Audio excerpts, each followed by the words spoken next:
इसको भी।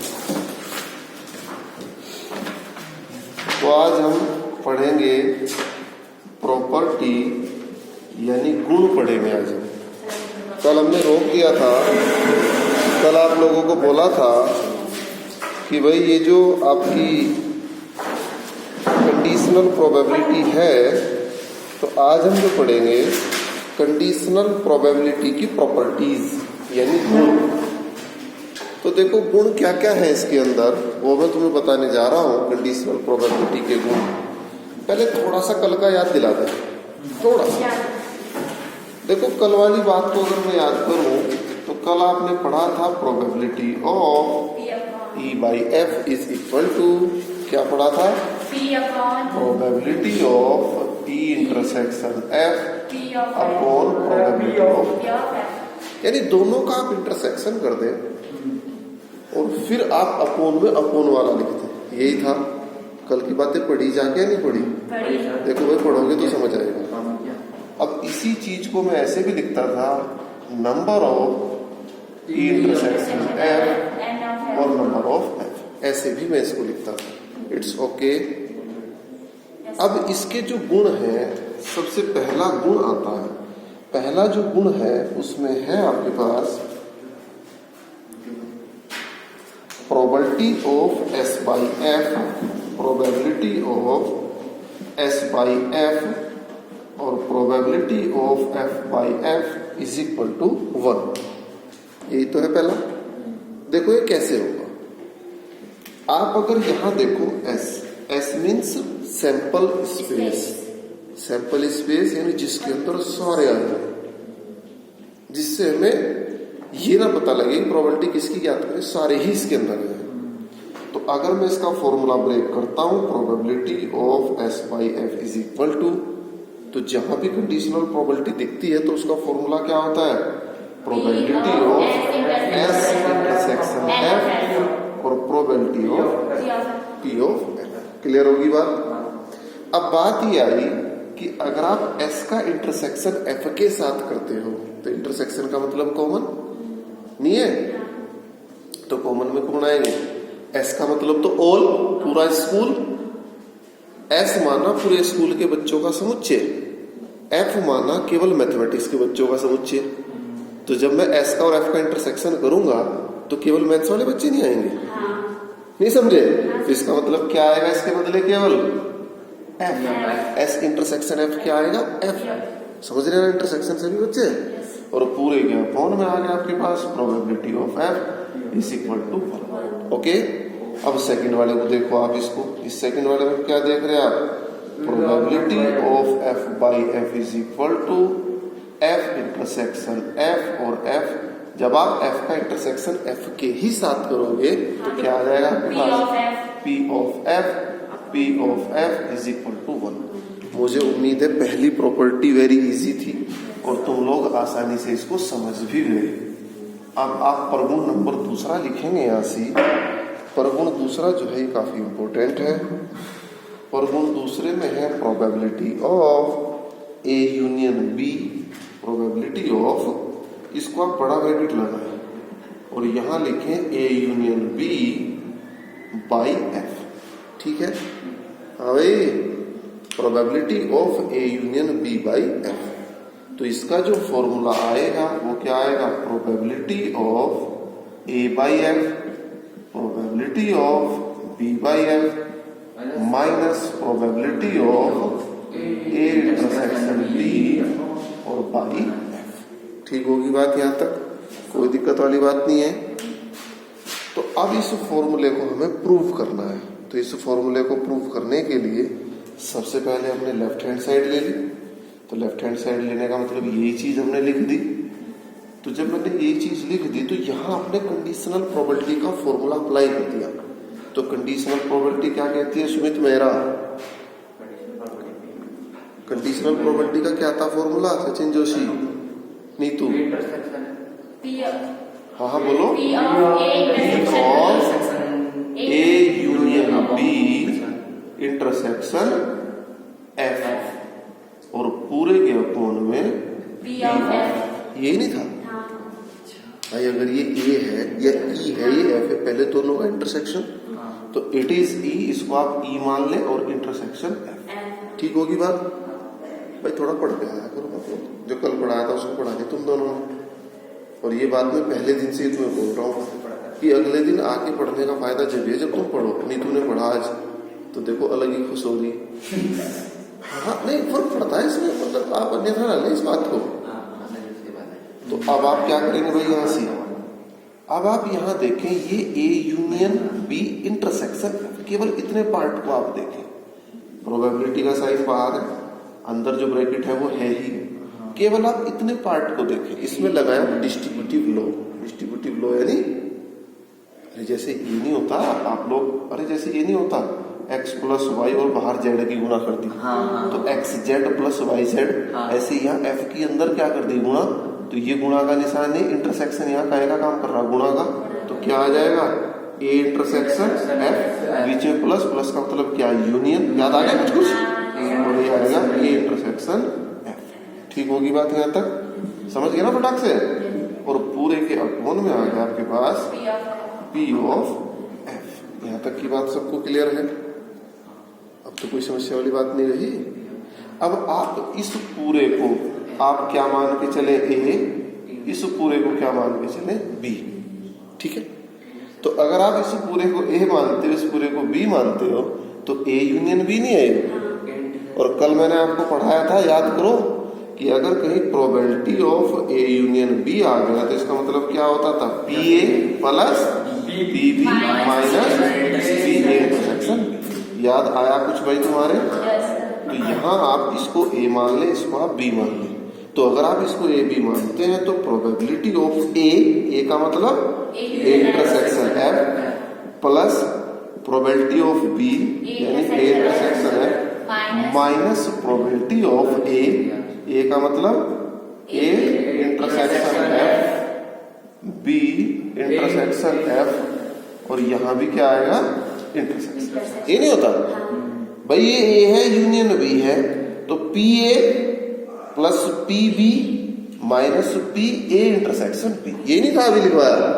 और पूरे के अपॉन में क्या आ गया भाई बोलो, पूरे के अपॉन में आ गया p of f। It's okay. अब आप क्या करेंगे, इससे डिवाइड कर दो, सेपरेट सेपरेट डिवाइड। सारों को जब सेपरेट सेपरेट आप डिवाइड करेंगे तो क्या आएगा, p of a intersection f upon pf plus p of a intersection. अरे a थोड़ा यार ये तो b है, गलत कर दिया आपने। It is b, it is b, और ये b यहाँ सही है। तो ये आ गया b इंटरसेक्शन f, और पूरे के अपॉन में आ गया f। देखो इसके अपॉन भी कर दिया, इसके अपॉन भी कर दिया, माइनस। अब इस पूरे को लिखेंगे और अपॉन में क्या लिखेंगे इसके, p ऑफ f। अब लेकिन इसको लिखने के लिए थोड़ा सा अंदाज चेंज। भाई a का f के साथ इंटरसेक्शन, इंटरसेक्शन b का f के साथ इंटरसेक्शन, तो क्या मैं इसको ऐसे नहीं लिख सकता? बोलो, ऐसे नहीं लिख सकता इसको? भाई डिस्ट्रीब्यूटिव लॉ खुला हुआ है ये, f के अंदर गुणा करोगे आप तो a intersection f intersection b intersection f। ये वितरण नियम खुला हुआ नहीं है, तो खुले हुए को आपने इकट्ठा कर दिया। समझ में आ रही ना बात? तो अब आपने क्या किया भाई, ये पूरा का पूरा फॉर्मूला काहे का है बोलो, कंडीशनल प्रोबेबिलिटी से ये फॉर्मूला बन रहा है आपका। काहे का formula, p a intersection f upon p f means p a by नहीं है कंडीशनल से, उसके बाद plus p b upon f minus इस पूरे को आप क्या मान ले, a intersection f upon p f, तो ये भी a बाई f, तो इसका मतलब क्या आ गया, p of a by f। इस पहले बड़ा ब्रैकेट लगाएंगे इसके लिए भाई, a इंटरसेक्शन b और बाई f। ओके, और क्या सिद्ध करना था, ये तो सिद्ध करना था, हो गया सिद्ध। अब ये सिद्ध होने के बाद मैं आपको एक बात बताता हूं। आप 11वीं में पढ़ते थे म्यूचुअली एक्सक्लूसिव इवेंट। क्या पढ़ते थे? म्यूचुअली एक्सक्लूसिव इवेंट, परस्पर अपवर्जी घटना। आप 11वीं में पढ़ते थे परस्पर अपवर्जी घटना। अगर ए और बी दो घटनाएं परस्पर अपवर्जी हैं तो ए का इंटरसेक्शन बी के साथ क्या आता था? फाई। याद आ रहा कुछ कुछ? तो यहां देखो आप, ए इंटरसेक्शन बी क्या हो गया? फाई। अगर ए इंटरसेक्शन बी फाई हो गया तो प्रोबेबिलिटी क्या होगी? 0। अरे जब कुछ है ही नहीं तो प्रायिकता ही कहां से होगी? 0। तो अब आप लिखेंगे परस्पर अपवर्जी घटना अगर है तो A intersection B phi. A intersection B phi अगर है तो probability of A intersection B upon F क्या आ जाएगा? 0। तो इसके बदले आपने क्या रख दिया? 0। तो जब इसके बदले आप 0 रखेंगे तो फॉर्मूला क्या रह जाएगा? केवल probability of B upon F. और इधर क्या था आपके पास? जो भी था इधर वो लिख देंगे आपको। क्या था इधर? Probability of A union B और पूरे के अपॉन में। समझ गए आप लोग? ये कब है? अगर घटना परस्पर अपवर्जी। ठीक होगी बात यहां तक? तो दो गुण आप लोग समझ चुके कंडीशनल प्रोबेबिलिटी का। अब आपको तीसरा गुण देखने हैं। तुम लोग 11वीं में एक बात और पढ़ते थे, अगर ए क्या है? एक घटना के घटित होने की प्रायिकता, या ए क्या है? किसी घटना का घटित होना। तो ए डैश क्या होता था वहां से? किसी घटना का घटित नहीं होना। याद आ रहा कुछ कुछ? तो वहां आप एक बात लिखते थे, प्रोबेबिलिटी ऑफ ए यानी किसी घटना के घटित होने की प्रायिकता प्लस किसी घटना के घटित न होने की प्रायिकता। याद आ रहा ना कुछ कुछ? तो ऐसे ही यहां लिखेंगे। क्या लिखेंगे ऐसे? Probability of E by F plus probability of E dash by F is equal to. ये प्रगुण नंबर क्या है? 3। अब आप चाहो तो इसको ऐसे भी लिख सकते हो कि probability of E dash by F is equal to 1 minus probability of E by. ऐसे भी आप इसको लिख सकते हो। अब वो तुम्हारे ऊपर डिपेंड करता है, आप इसको कैसे भी लिख सकते हो।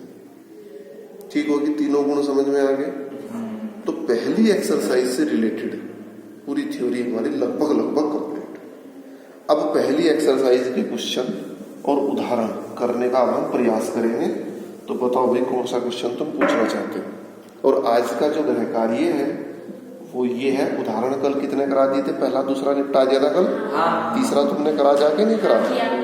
हो गया?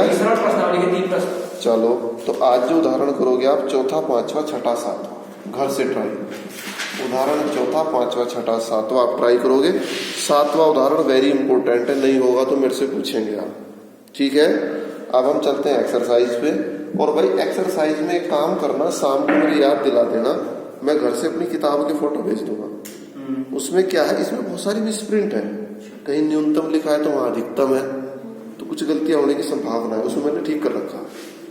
तो अब आप बताएं इधर से आप कौन सा क्वेश्चन पूछना चाहते हैं? प्रश्नावली 13.1 को अभी हम शुरू करते हैं। बताओ भाई कौन सा क्वेश्चन आप पूछना चाहते हो? कौन सा? फोर्थ बताना। फोर्थ तो वेरी इजी सा मुझे दिखाई दे रहा। चलो देखो, फोर्थ में से ने कहा है probability of A union B ज्ञात कीजिए। अगर हमें दिया है twice probability of A is equal to probability of B is equal to 5/30, यही तो दिया। और probability of A by B भी हमें दिया है। तो आप एक काम करें, इसको आप फर्स्ट माने, इसको आप सेकंड माने, इसको आप थर्ड माने। तो यहां से अगर फर्स्ट और थर्ड को लेते हैं तो probability of A is equal to कितना आ गया भाई? 5/26। 2 में चला जाएगा। अब आप सेकंड और थर्ड को लो तो probability of B is equal to 5/30। Okay, probability of A भी आ गया, प्रोबेबिलिटी ऑफ बी भी आ गया। नहीं आया? और क्या दिया इसने? Probability of A by B, ये कितना दिया इसने भाई? 2/5। ये दिया इसने 2/5। अब आपने इसकी वैल्यू रख दी। क्या फॉर्मूला तो आप जानते हो, क्या फॉर्मूला है? Probability of A by B is equal to probability of A intersection B upon probability of B, है नहीं? तो ये इसका मान तो ये रखा हुआ है ही। तो 2/5 is equal to A intersection B है क्या हमारे पास? नहीं है। तो probability of A intersection B upon B, B का कितना है प्रोबेबिलिटी ऑफ बी? 5/13। तो इसकी गुणा यहाँ हो जाएगी, तो ये आ गया आपके पास 2/5 गुणा 5/13 बराबर probability of A intersection B. 5 से 5 कट गया, 2/13। तो ए इंटरसेक्शन बी आ गया। और पूछ रहा क्या तुम्हारे से? Probability of A union B. तो फॉर्मूला क्या होता है याद? अभी तो लिखवाया, ज्यादा देर थोड़ा ही हुई भाई। फॉर्मूला हो गया आपके पास, probability of A union B is equal to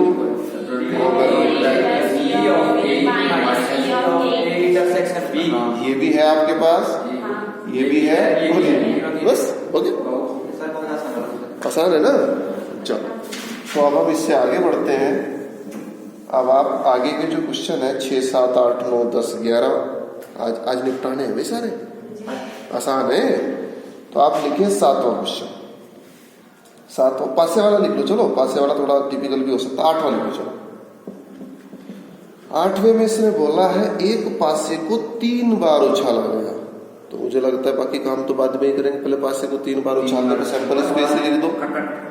तो सैंपल स्पेस में जो आएगा 3 वाले 1 1 1 1 1 2 ऐसे चले गए, फिर ये चलेगा, फिर ये चलेगा, 6 6 6 कितना आएगा?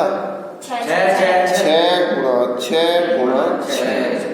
तो नंबर ऑफ सैंपल स्पेस बराबर 216। ये बात मुझे लग रहा है किसी को बताने की आवश्यकता नहीं है, और ना ही तो ऐसे ही कर दोगे तुम भी डॉट डॉट डॉट पेपर में, कोई दिक्कत नहीं है। तो नंबर ऑफ सैंपल स्पेस 6 6 6 आ गया। आगे पढ़ो क्या कहा इसने, 9 पे कौन सा था? 18। ई सुनो, इसमें ज्ञात क्या करना? ई बाई एफ। तो ई और एफ अलग अलग दे रखी इसमें। तो भाई 8वें क्वेश्चन में ई जो घटना इसने दी है, तीसरी उछाल पर संख्या 4 प्रकट होना। तीसरी उछाल पर संख्या 4 प्रकट होना। तो भाई यहां आप देख रहे हो, ये क्या होती है? पहली उछाल, ये दूसरी उछाल और ये तीसरी उछाल। समझ रहे हो? तो तीसरी उछाल पर क्या प्रकट हो रहा है भाई? 4। तो अगर तीसरी उछाल पर 4 प्रकट हो रहा है, तो पहली और दूसरी को कुछ भी हो उससे कोई फर्क नहीं पड़ेगा। तो तीसरी सेम रखो, पहली दूसरी को बदल दे। चलो तो 1 1 4 1 2 4 1 3 4 1 4 4 1 5 4 और 1 6 4। ऐसे यहाँ 2 1 4 नहीं, आप समझ के चलो ना, ये बाद में आना ही आना। आप ये मान के चलो 2 ही पासे उछल रहे, तो 36 आएगा। ये 36 भाई। 2 1 4 2 2 4 2 3 4 2 4 4 2 5 4 और 2 6 4। ऐसे फिर क्या चलेगा? 3 1 फिर 4 1 वाली स्टार्ट होगी सीरीज, फिर 5 1 वाली स्टार्ट होगी, फिर 6 1। तो इसका मतलब क्या हुआ कि नंबर ऑफ ई, चलो नंबर ऑफ ई की तो अभी हमें जरूरत नहीं है, तो ई आप लिख चुके क्या है? इट इज ई। ये क्या है? पूरा का पूरा ई। अब आप एफ के बारे में लिखेंगे। एफ क्या होगा? पढ़ो। पहली 2 उछालों पर क्रमशः 6 और 5 प्रकट होगा। पहली 2 उछालों पर क्रमशः क्या क्या भाई? 6 और 5 प्रकट होगा। 6 और 5 प्रकट पहली 2 उछालों पर। तो इस बार क्या आएंगे एफ के अंदर? कैसे कैसे तत्व आएंगे भाई? पहली 2 उछालों पर 6 5 और तीसरी पर क्या? 1 भी हो सकता है, नहीं समझे? फिर क्या आएगा यहाँ? 6 5 2 6 5 3 6 5 4 और यहाँ लिखा मैंने 6 5 6 5 5 6 5 6। तो आपके पास ई भी आ गया, एफ भी आ गया। अब अगर आप probability of E by F निकालते हो, तो एक तो आपको कहे की जरूरत पड़ेगी, नंबर ऑफ एफ कितना आ गया? 6 और एक आपको कहे की जरूरत पड़ेगी E intersection F. Number of intersection. तो पहले तो ई इंटरसेक्शन एफ ही करो आप। भाई मैं बार बार इसलिए मिट हो रहा, बोर्ड ज्यादा बड़ा आ नहीं रहा ना इसमें, तो कॉपी में तो तुम लिखोगे जब क्वेश्चन करोगे, तो पहले कॉपी साथ साथ रख के तब काम करना। तो ई इंटरसेक्शन एफ, ई और एफ में क्या कॉमन आया? ये वाला बस, जिसके बाद में 4 आ रहा। भाई ई में सारे वही तो थे जिनके बाद में 4 आ रहा, तो क्या कॉमन आया? केवल 6 5 4 ये आ रहा। तो इसका मतलब क्या हुआ? नंबर ऑफ इंटरसेक्शन एफ बराबर 1। तो आपसे पूछा क्या? Probability of E by F is equal to, तो फॉर्मूला क्या था भाई?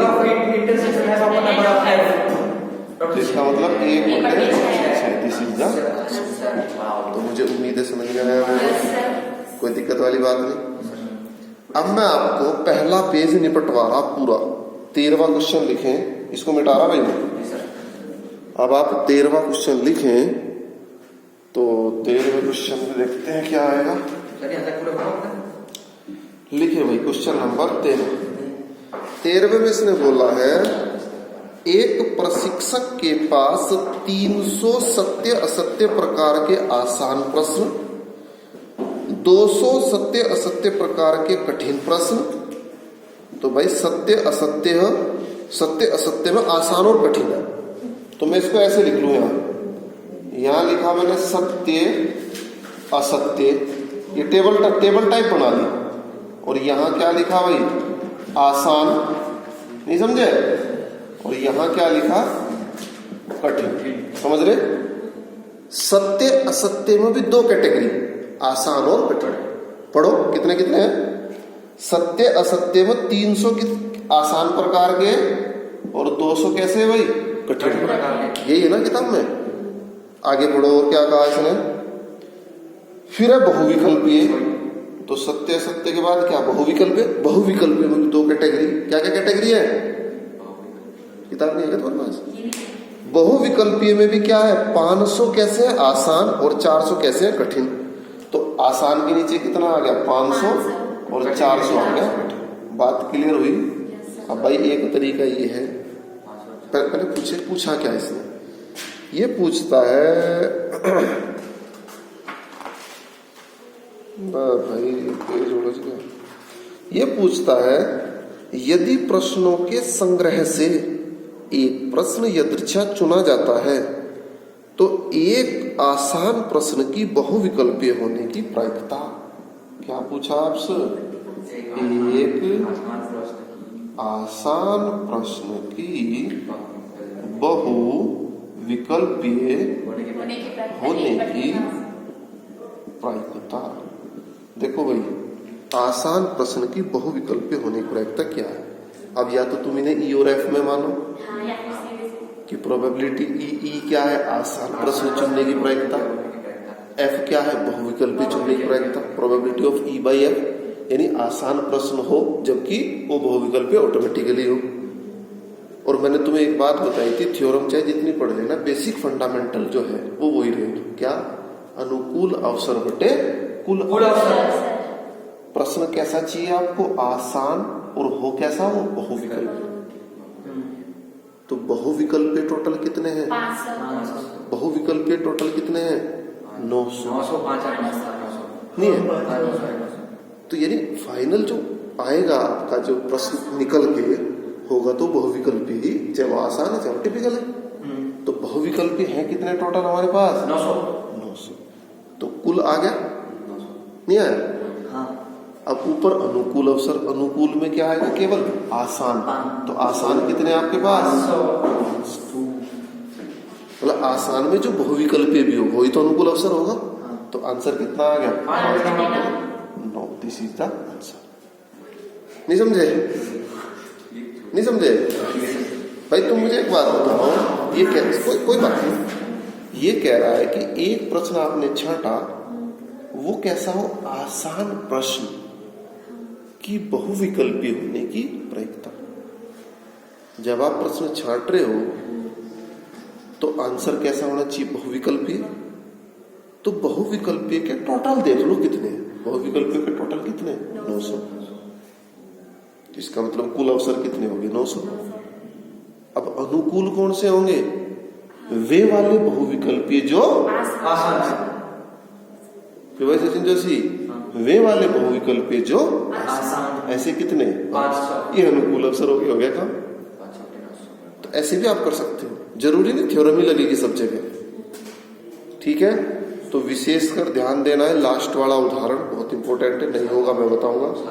और इसमें आपके कितने सारे क्वेश्चन आप करेंगे, क्योंकि अब दिवाली की छुट्टियां भी हैं, और दिवाली पे कोशिश करेंगे बीच में अगर मैं एक आध वीडियो बना के डालूं शायद। तो आज इतना काम तुम लोग करो, काफी लंबा हो गया कार्यक्रम।